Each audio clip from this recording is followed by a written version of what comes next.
In 1993, Aerosmith would release their 11th studio album, Get a Grip, and at this point in time, Aerosmith was having a resurgence in their career since the late 80s, after almost a decade-long lull. By the early 90s, the internet was still in its infancy, and streaming giants like Apple, YouTube, and Spotify didn't exist yet. Instead, at the time, there was something called the UMA, or the Internet Underground Music Archive, which gave opportunities for unsigned and indie bands to get their music out there. In 1994, Aerosmith would make music history. Record labels, for the most part, weren't really interested in using new technology, including the internet, to change the way they did business. At this point in time, they were making billions, so why change what was working? However, there were a small number of people at the major labels who tried to shake things up. At Aerosmith's label Geffen Records, it would be 3 employees who saw where the future was headed, and they were Jim Griffin, Robert Von Goben, and Luke Wood. Vice would perfectly summarize the skills that these 3 men brought to the company, stating, "Griffin grasped the technology, Von Goben knew CompuServe, and Wood understood where the industry was headed. Together they helped trigger a watershed moment for the industry," the article would write. Chief Technology Officer Jim Griffin knew the internet could be a promising avenue to explore, even recognizing that it could be a way to distribute music in the future.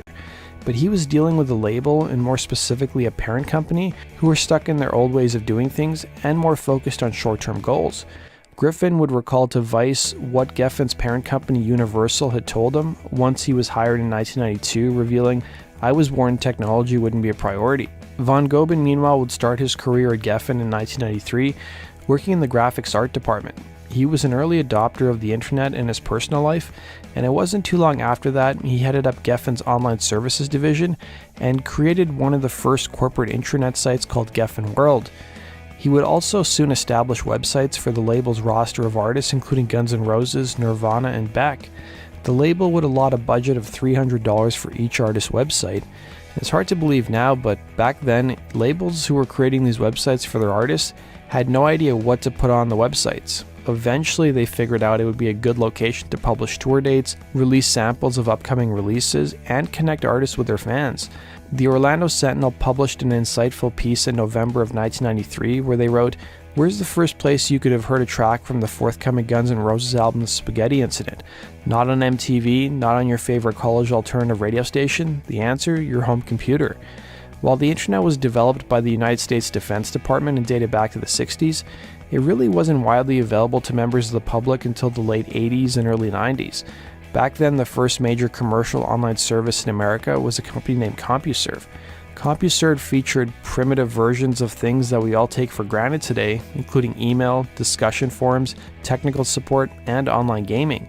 By 1994, CompuServe had a customer base of around 2 million people, and before monthly internet bills became a thing, back in the 80s and 90s, people were billed by the hour for internet usage. In the case of CompuServe, it was about $10 an hour. Given how small and expensive internet usage was at the time, Geffen's parent company Universal had concerns over how expensive using the internet and sending emails would be. And they were right, it was pretty expensive back then, as at one point Geffen Records was paying $2,400 an hour just to connect to Universal's mainframe. The trio's push to get Geffen online worked beyond creating a corporate intranet, as by 1993, the label became the first record company to appear on CompuServe's music vendor forum. The forums allowed the label to get the word out about upcoming products, giving fans 30-second sneak peeks of songs, as well as posting tour schedules, photos, and collectibles of their bands. Soon enough, Warner Brothers followed suit and showed up on the forum as well. While Geffen was making some positive steps in embracing the internet, they also made some dumb decisions. Rather than looking at how music could be distributed online, Geffen was putting a lot of money and resources into online gaming.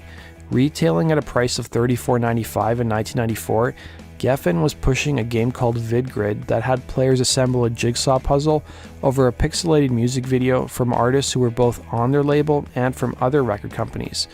We'll talk more about that later in this video. Getting back to the Geffen employees, Von Goben wanted to use the internet to release a song online. It would turn out that Aerosmith had an unreleased song from the Get a Grip sessions called Head First. That would be the perfect candidate for his experiment.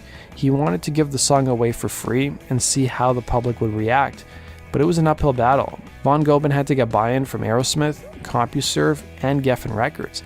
Lucky for him, the members of Aerosmith agreed to waive their royalties for the song, and they themselves were early adopters of the internet. With bassist Tom Hamilton telling a publication at the time, "I found it exhilarating to talk directly to Aerosmith fans."